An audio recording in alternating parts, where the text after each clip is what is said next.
Hello, mister से बात कर सकता हूँ मैं? जी बात कर रहा हूँ। दिल से बोल रहा हूँ। आपने वॉशिंग मशीन ली थी सर? हाँ बताइए।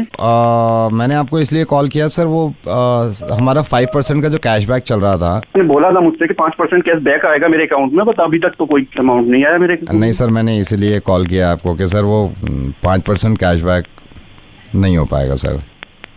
मतलब सर वो मिल नहीं पाएगा सर, वो 5%। पागल आदमी हो क्या? फोन किया है आपने ये बात करने के लिए? आई एम सॉरी सर, बोलने के लिए आपने फोन किया है? 5% की मेरी बात हुई है, 5% दो। Sir I am sorry sir, नहीं दे पाएगी कंपनी सर। पागल हो गए क्या? कैसे नहीं दे पाओगे यार? जो तुमने मेरी मतलब वादा किया है तुमने, 5% कैश बैक लिखा हुआ है आपके टर्म्स एंड कंडीशन में, मेरे अकाउंट में आना चाहिए था, वो अभी तक नहीं आया है। किसने लिखा है सर? आपके टर्म्स एंड कंडीशन में लिखा हुआ, आपके मैनेजर से बात कराइए। नहीं आप सर, किसने लिखा है सर? अरे यार तुम्हारी कंपनी ने लिखा है टर्म्स एंड कंडीशन।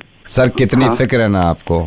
अरे क्यों ना हो यार फिक्र, जो बोला है टर्म्स एंड कंडीशन में तुम्हारे लिखा है सारी चीजें, तुम्हें जो दुनिया में लिख दी गई हैं उसकी इतनी मुझे अपने फिक्र है मैनेजर से बात करवाओ अपनी। सर आप मेरी बात सुनेंगे, मैं आपकी सबसे बात कराऊंगा। बात कराइए मेरी, मैनेजर से बात कराइए मेरी। 5% जो टर्म्स एंड कंडीशंस दुनिया में लिखी गई हैं, कंपनी ने लिखी हैं, उसको कितना मान रहे हैं आप? मानना क्या है, वो उसमें लिखा है आपकी कंपनी ने terms and condition, 5% cash back मिलेगा आपको।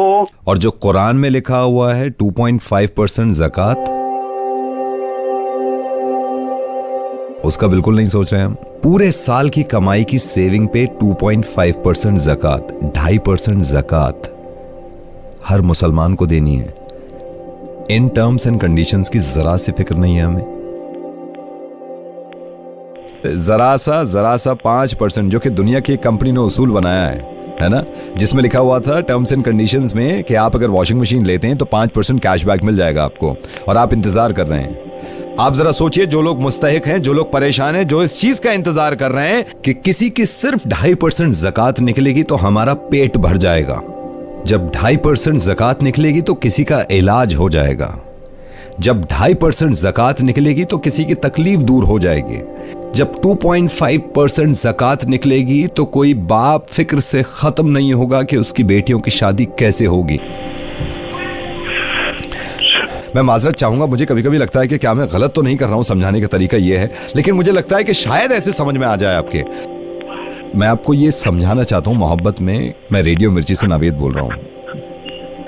आप 2% ज़कात जो सब पे फर्ज है, ये कंडीशन है हमारे इस्लाम की कि कोई इंसान अगर कमाने के लायक है और कमा के उसने पैसा जमा किया है तो पूरे साल की सेविंग पे 2.5% ज़कात, सिर्फ 2.5%। किस तरह हम दुनिया की टर्म्स एंड कंडीशंस में लगे हुए हैं, किस तरह हम 5% की तरफ लालच से देख रहे हैं कि उन लोगों के 2% का हमें ख्याल ही नहीं है, जो लोग मुस्तहिक हैं, जिनको जरूरत है ज़कात की। मैं तो अल्लाह ताला से दुआ करता हूं कि आपको अल्लाह मियां इस लायक बनाए, इतना पैसा कमाएं, आप इतना पैसा कमाएं कि हजारों लोगों की आप मदद कर सकें, हजारों लोगों की तकलीफ दूर कर सकें। मुझे इस बात पे बड़ी हैरत होती है कि जिन लोगों को ज़कात देनी होती है उनमें से कुछ लोग ऐसे हैं जो फिक्र में आ जाते हैं। बजाय इसके कि फिक्र करें ज़कात देनी है, खुश होना चाहिए कि अल्लाह ताला ने इतना नवाजा है हमें कि किसी को ज़कात दे सकें। मैं माफी चाहूंगा आपसे कि मैंने आपसे ऐसे बात करी और इस तरह समझाया मैंने आपको। माफी तो मैं मांगना चाहूंगा अल्लाह ताला से। आप रोजे रख रहे हैं, अल्लाह ताला आपके रोजों को कबूल करे। आप नमाजें पढ़ रहे हैं, आपकी नमाजों को कबूल करे। अगर हम नमाज पढ़ रहे हैं तो इसका अज्र सिर्फ हमें मिलेगा, लेकिन अगर ज़कात नहीं दे रहे तो न जाने कितने लोग ऐसे हैं जिनका जवाब देना पड़ेगा हमें कि वो भूखे सो गए, शायद वो तकलीफ में सो गए, शायद वो बाप परेशानी से खत्म हो गए कि मैं अपनी बेटी की शादी कैसे करूं। और जितने लोग मुझे सुन रहे हैं, आप जरा सी भी मोहब्बत मुझसे करते हैं, प्लीज इस बात पे सोचा करिए कि जिस चीज की फिक्र कर लेते ना हम कि हमें ज़कात देनी पड़ेगी, हमें खुश होना चाहिए कि अल्लाह ताला ने हमें इस लायक बनाया कि हम ज़कात दे सकें। आप भी दुआ करिएगा कि सबको अल्लाह ताला तौफीक दे ज़कात पूरी अदा करने की। इंशाल्लाह मैं भी।